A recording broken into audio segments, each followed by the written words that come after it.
Yeah, I grew up in a musical family. My father was one of the first pop idols in the 50s, the late 50s. And he met my mum, who was a singer-dancer, and they got married when they were 20 and had me.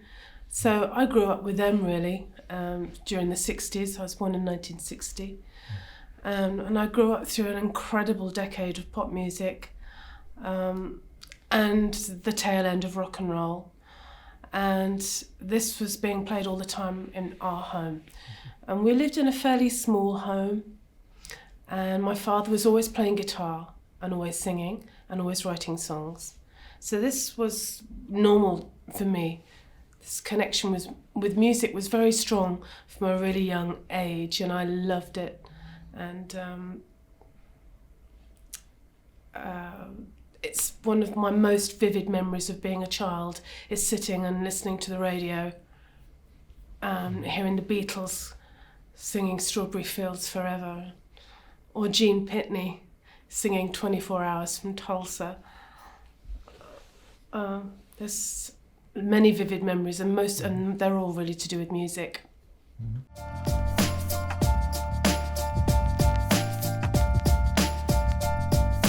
Well, I had been gunning to be a pop star from as long as I could remember. So from being a teenager, I was very fortunate because I had a lot of experience in things like live performance. I used to go and do backing vocals for my dad during his rock and roll shows. These weren't very glamorous affairs. I mean, these were like working men's clubs up and down the country. It wasn't exactly high glamour and hanging out with famous people. It was really like schlepping for miles in a car and being in a smoky environment, and you know, sometimes there'd be a lot of people, sometimes there wouldn't be that many people. There was nothing, it wasn't a glamorous thing. So for me, it was never about getting into it for the glamour. So when I got my contract, the first thing I was really pleased about was the fact that I had a job, that I had my independence, and that I was going to be able to earn money doing the thing I love more than anything. Yeah, I was very lucky.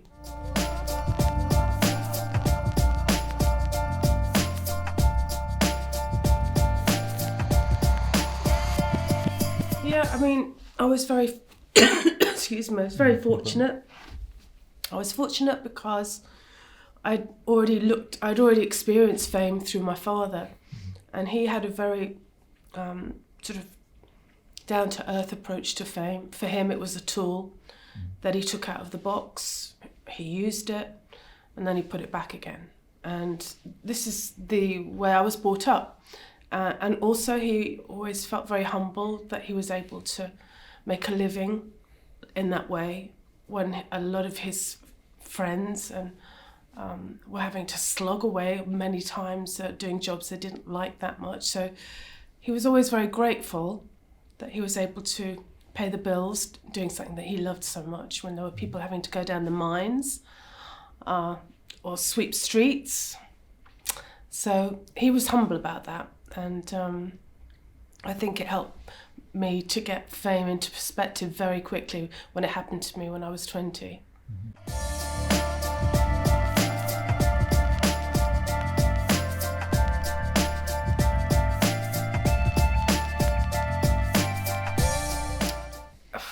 That's the $1 million question. You know, you can have what is perceived as a great label. You can even have someone who's perceived as a really promising or great artist even, and the same with a great song. And somehow the dots don't join up and the end result is a bit flat. You can have a record company that's kind of perceived to be all right, and an artist that's kind of okay, and a song that's okay, and the whole thing goes, wow! It's like, what's that? So there is, it's very hard to know how to join up the dots with artists and record companies. A lot of this is, you know, that elusive concept of timing. Of course, it's better if you've got a record company that think you're great, and of course it's better if you are great and you've got some great ideas. but there's no equation that guarantees a success, and that's where the magic comes in, and that is the holy grail of the music industry, and that's the spark, the magic that makes it so irresistible. And when it all comes together in a perfect storm and it works, everyone gets so excited, and you can understand why, because it's really elusive, this equation. We're all still trying to work it out, and sometimes we get it right, and then even when we get it right, we don't know what we got right altogether. I love it. It's a conundrum.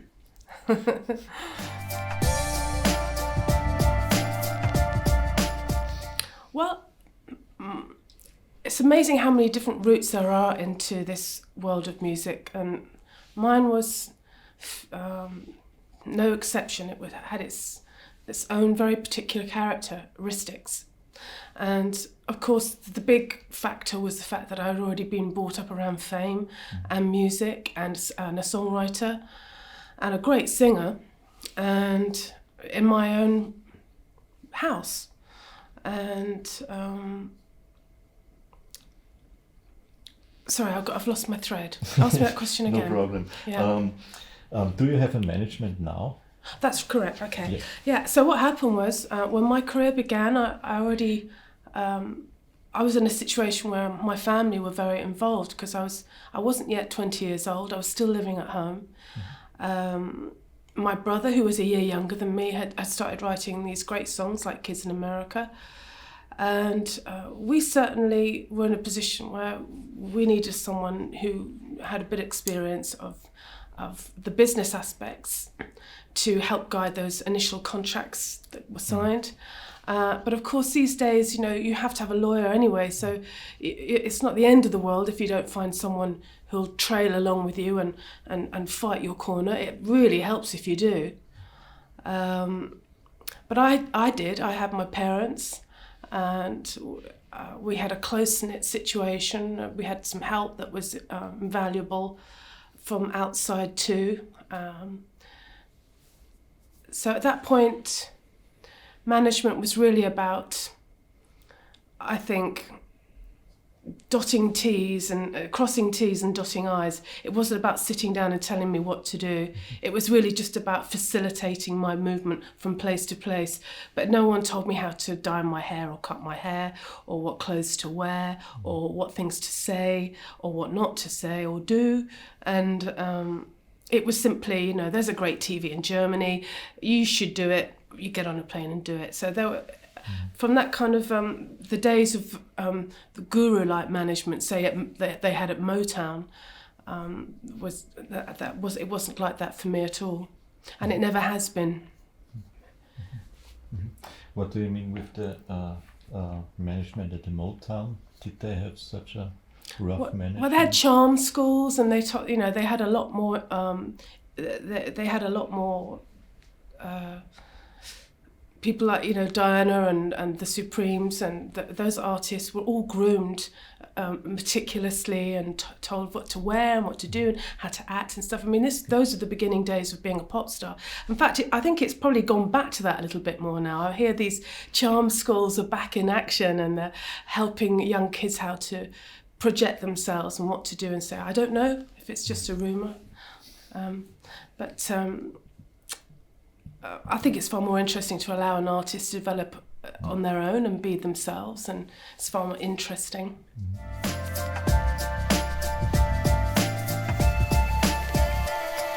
Sure. I mean, my little boy Harry, he's 12. He plays a really cool electric guitar, and in fact, he played a solo on my new album, and he's far more handsome than Brad Pitt, and. If he told me he wanted to be a rock god, I would fall on my knees and thank God, because I can't imagine anything better than having a rock god son.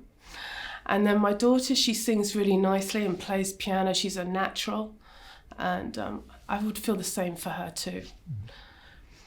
And you can give a lot of advice to them.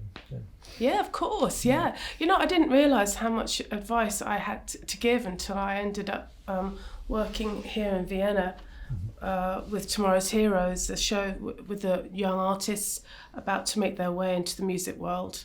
And I realised actually I did have quite a lot of, I think, quite useful advice to pass on. You don't realise how much you pick up after all these years, but I think I was quite helpful.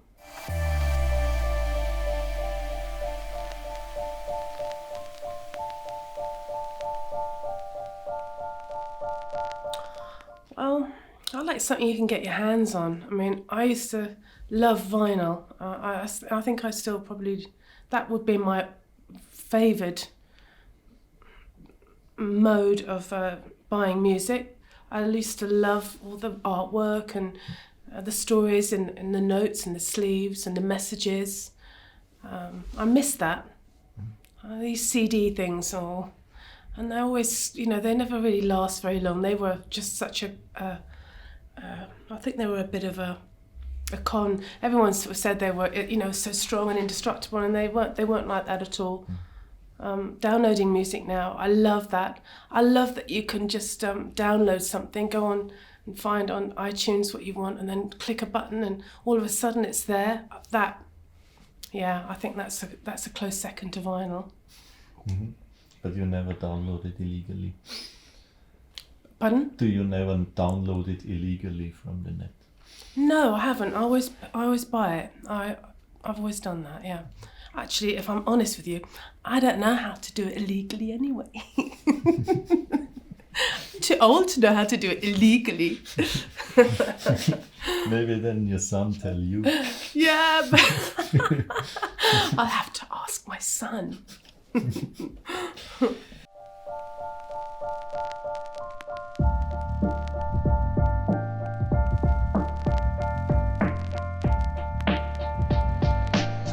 Well, when I got married in 1996, I was 36 and I'd been in the music industry for 16 years virtually, and I was really ready for a break. It had been a constant circle of writing, recording, promoting,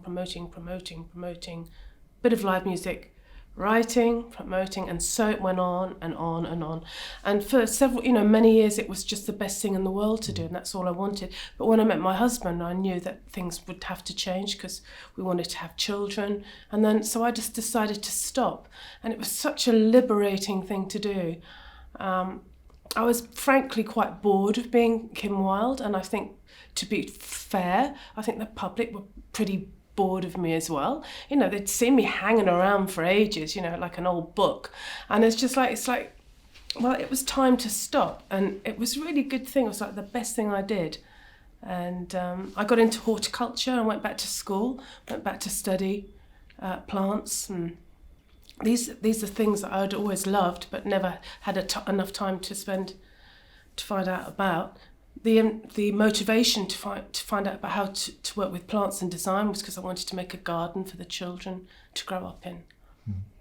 And then I ended up becoming the most busiest person in the world. I wanted to settle down a bit, have some children, smell the roses, just take it easy. It didn't happen at all. I got married and it was like getting on one of the scariest fairground rides you ever got on. There's nothing more exhausting than having 2 children and going back into education, and then suddenly finding yourself in gardens, digging holes and picking up heavy trees and planting them, and I was exhausted. And so when I got asked to get back in the music industry, I thought, oh, yes, please, I need a break. I've never enjoyed it so much. The last 10 years of my career have been fantastic. They've been very live orientated. I've spent a lot of time on stage. That is where a lot of artists now, obviously they make money there too. That's not a small consideration, but it's actually where you can have a hell of a lot of fun.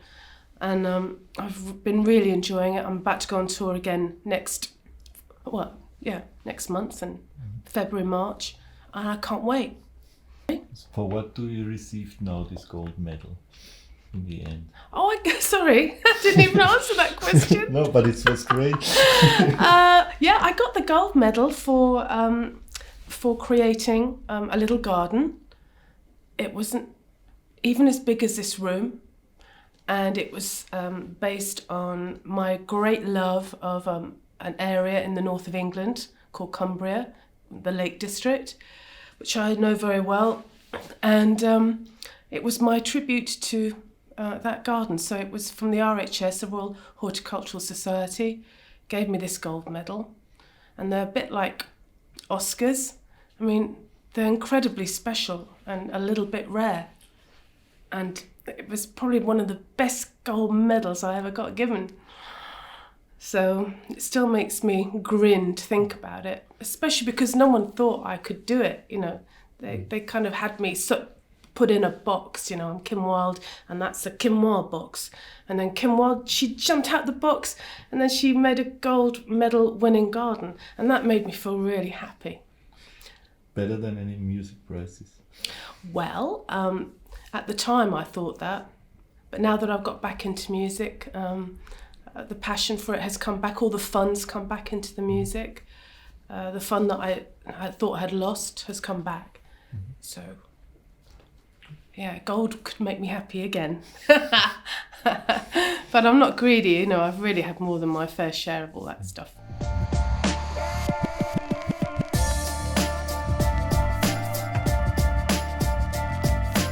Nick, are you there, love? Yeah. Was it Denmark or was it Finland, dear? It was Denmark. Yeah, I thought that. Yeah, I thought that. I knew that. I know that. I knew that. Yeah. Right. So, my first gig was in Denmark in a place called Slagelse, and I had this fantastic band, and which my brother was in and still is, Ricky Wilde. And I remember there was a lot of strobe lighting, a lot of people with cameras, a lot of thick with atmosphere. We rehearsed a set that was about an hour and 30, and we did it all in an hour because we played it all so fast and everyone was so overexcited. It was brilliant. I remember waking up the next day, going down to the gig, and it was trashed. All the kids had trashed the gardens outside. There was cameras and flash bulbs, and it looked like a bomb had hit it. There was a lot of hysteria and a lot of attention and a lot of pressure. But I've enjoyed live work so much more in the last 10 years than I did back then. I don't have particularly happy memories of being a performer in the early part of my career. It wasn't for me it wasn't a big part of my career. I was the video queen, you know. I spent a lot of time pouting and did it very well. But live music wasn't really something I was known for. And in fact, strangely enough, my live work has come of age at this later age, which is great. Mm-hmm. Was there any particular reason why you don't like to play live in the beginning, or was it too much pressure maybe? Or? I think there was so much pressure, and maybe too much. You know, maybe it was too much, and maybe I just wasn't getting enough experience. And there was so much emphasis on getting on planes and doing TV and interviews and photo shoots and everything but music. And for several years that was absolutely fine. You know, I was 20 years old. It was great to jump on a plane and end up in Paris and Sydney and Japan, and and wear beautiful clothes, and all of that was enough for quite some time. And the live scene wasn't particularly potent at that time, unless you were a rock band. I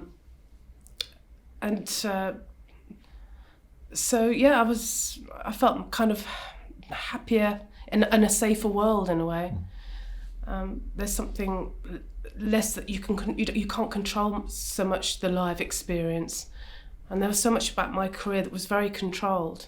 The live experience I found a bit scary, but whereas now it's different. You know, the live situation, it still has that element of not being able to control it, but I love that now, where it doesn't scare me anymore. But that's one of the great things about getting older. Pleasure. Cheers.